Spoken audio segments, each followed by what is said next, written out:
Tara guys, mag-harvest tayo ng lufa o patola na bilog.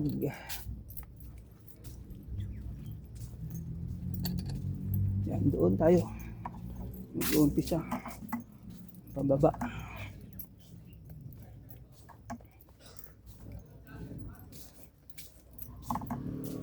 Ito. Kunin natin yung mga pwedeng makuha. Kasi may bagyong parating.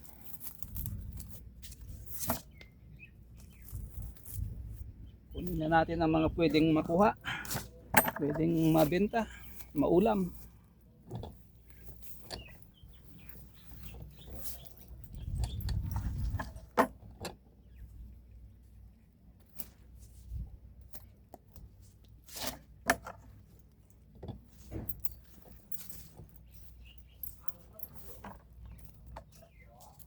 Liit. Super liit naman kasi guys, pag super liit, wag.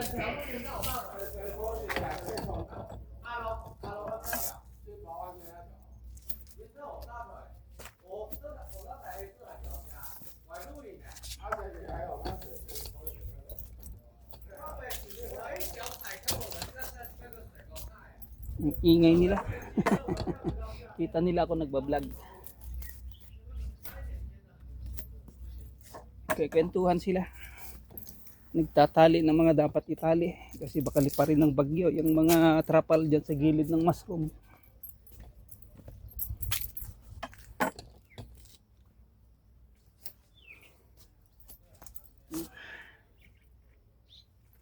Kukunin ang dapat kukunin.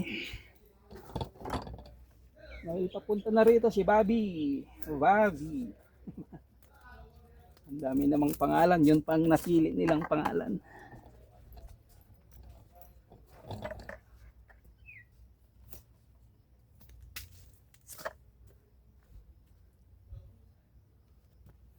Kaya binalot pa rin namin guys kasi pag nahampas-hampas yan para hindi mangitim. Baka sakaling ulan lang, hindi salamat. Pero syempre kukunin na natin yung mga pwede ngayon, hindi na kami magbabalot. Itong maliit na to, bahala na.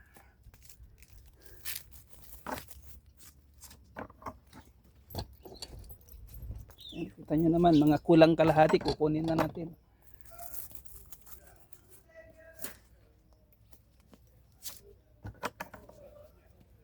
Nagtatali sila kasi siyempre bagyo, parating ang bagyo, parating si Bobby.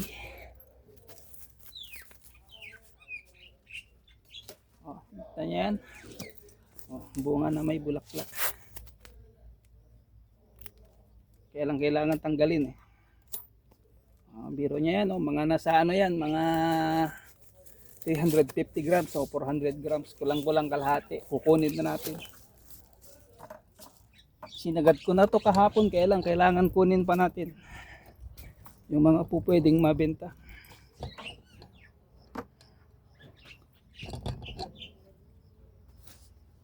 Yan.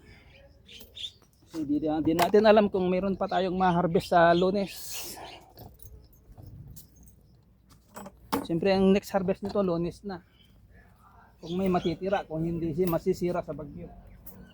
Sana wag naman.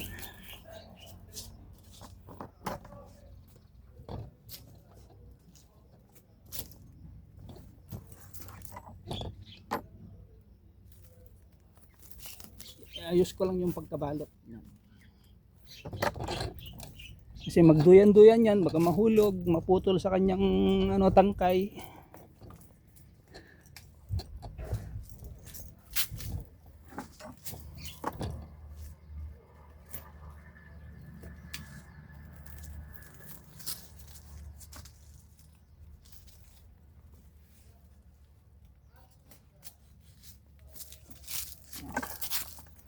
Kukunin na natin ang dapat pwedeng mabenta pa o maulam.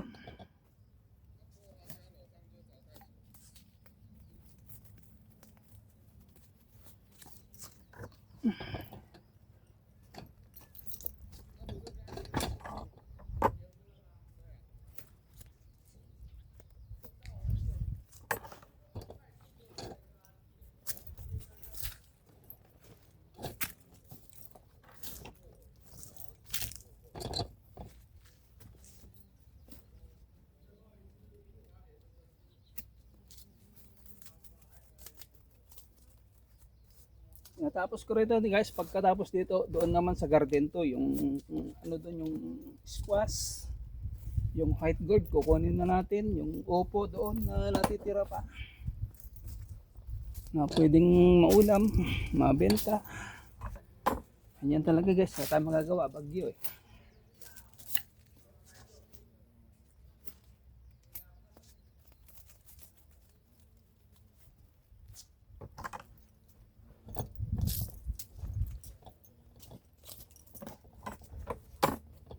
Yan, pasensya na kayo at nakaano yung camera natin.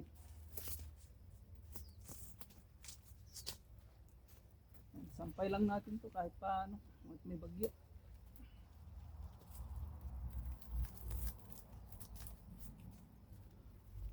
Siyempre praying din kami na ano, sana ulan na lang siya, hindi na siya samahan ng malakas na hangin.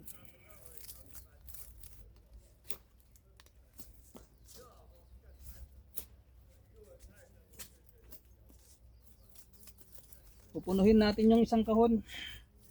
Kukunin natin talaga yung pupwedeng ano, makuha. Ito, meron isa. Gumawa na nga ako ng kanal para ano, daluyan ng tubig.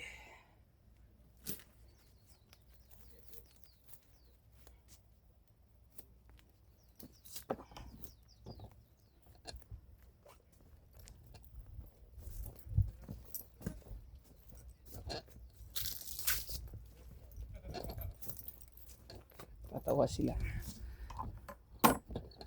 Kala siguro nila sa ano, sa TikTok o sa ano to, sa FB, hindi nila alam na sa YT.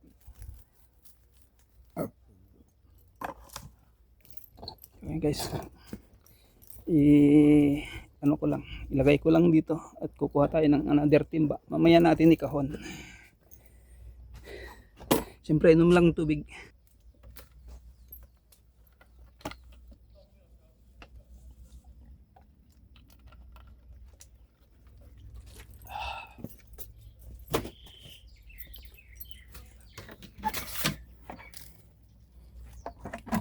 Mamaya natin lagay sa kahon guys. Ito naman tayo.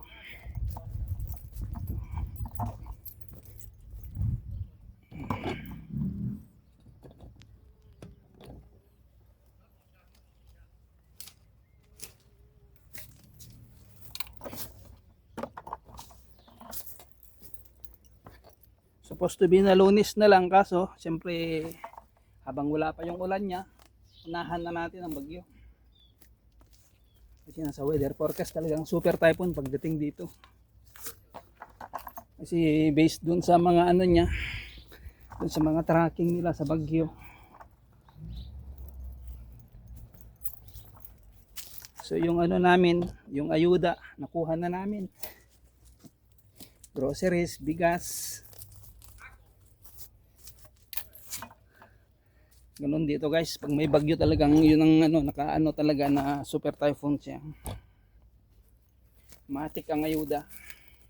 Lalo na dito sa probinsya. Lalo na kami rito na mismong dadaanan ng bagyo.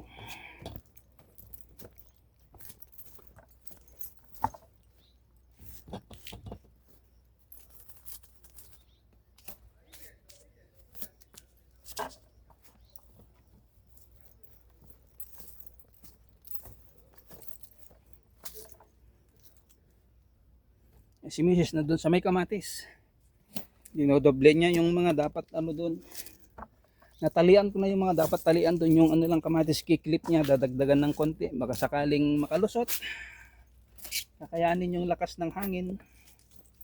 Sana nga. Kasi siyempre sayang yung pinagpaguran, pinagkagastusan. Kahit man hindi sa atin yung puhunan, yung pagod din namin.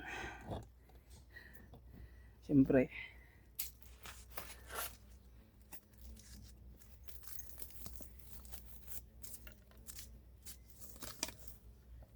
Lalive ko sana to guys, kaya lang medyo nag-iikot yung ano ko, yung data.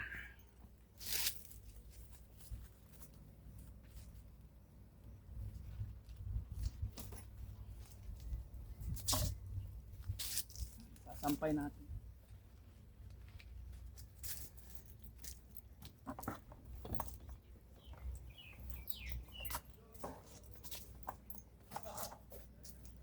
Ulit. Ito pwede to.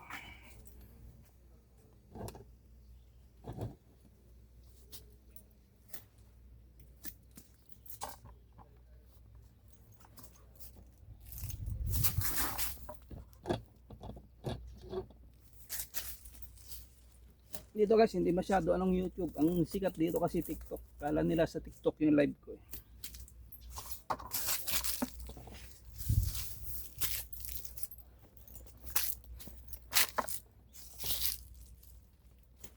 Kasi bakit hindi ako maingay? So it means na parang wala daw tao nanonood. Hindi nila alam na vlog to. Vlog lang naman to sa atin. Guys, marami yung bunga guys, kaya lang maliliit.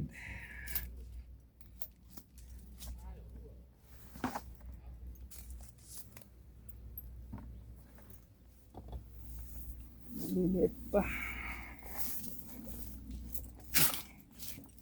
Ito.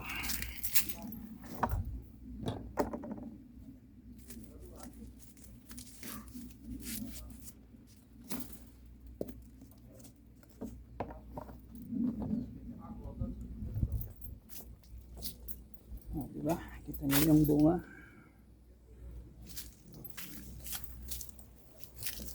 Ito.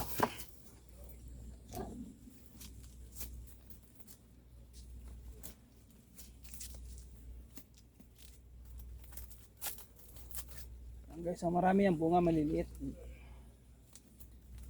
Kaya lang dahil siyempre parating na yung bagyo, hindi na babalutin yung iba. Yung tansya lang na pag hindi malakas, tamang-tama na Lunes, pwede siyang harvestin. Yun yung talagang binalot. Yun ang ginawa namin kay Mrs. kahapon dito. After harvest, nagbalot na nagbalot. Kasi ang init. Kaninang umaga doon sa kamatis muna. After ko matalian yung mga poste, lahat-lahat na pwedeng liparin ng bagyo, trapal, inayos ko na doon. Tinanggal na yung mga trapal na hindi kakayanin yung bagyo na alam namin. Saka natin ibabalik pag tapos na yung bagyo. Mahal din ang trapal.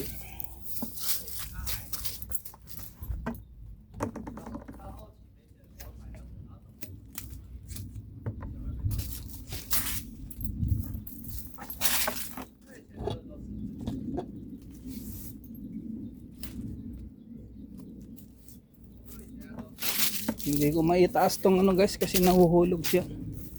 Itong stand kaya nakaano na lang ganyan.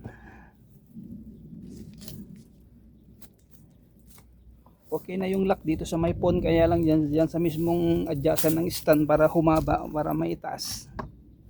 Straight talaga. Ayaw makisama. Yung mangga, pag may time pa, babalikan ko mamayang hapon. Kasi pagkatapos natin dito, doon muna sa garden to yung ano, squash saka yung ano, yung white gold, yung malalaki. Kukunin natin yung mga pwedeng ibenta, pwedeng ulamin.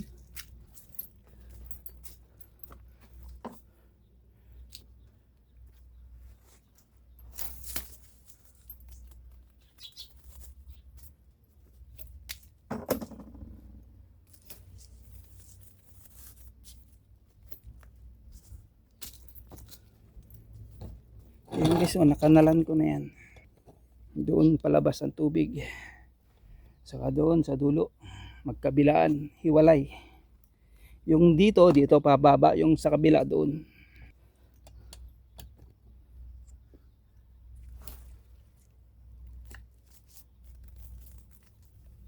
Yung mangga okay lang yan, walang problema. Mahulog man yan, pwede nating pulutin. Kasi hindi naman yun pangbenta. Itong hina-harvest natin ang pangbenta.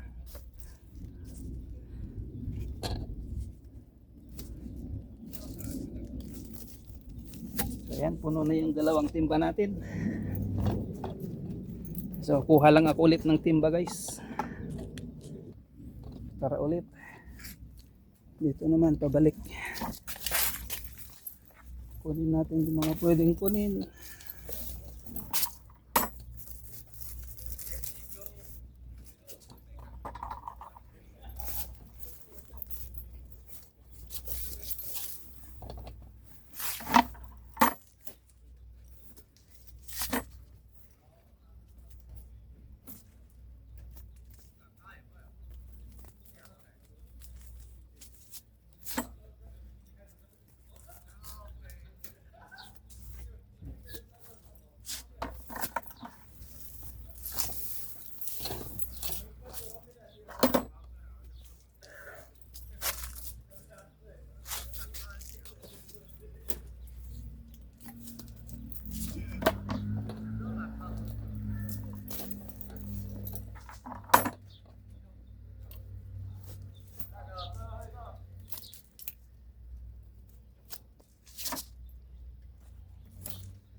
natin.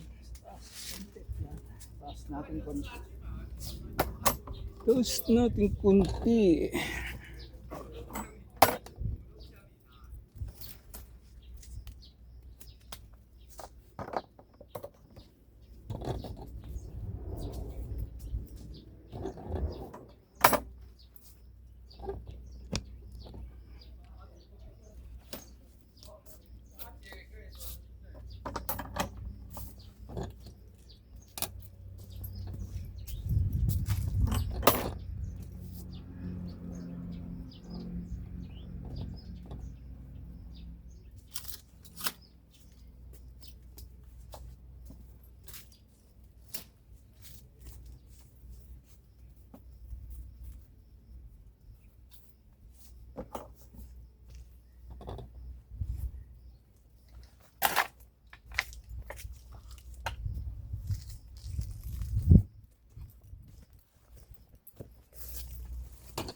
Diba?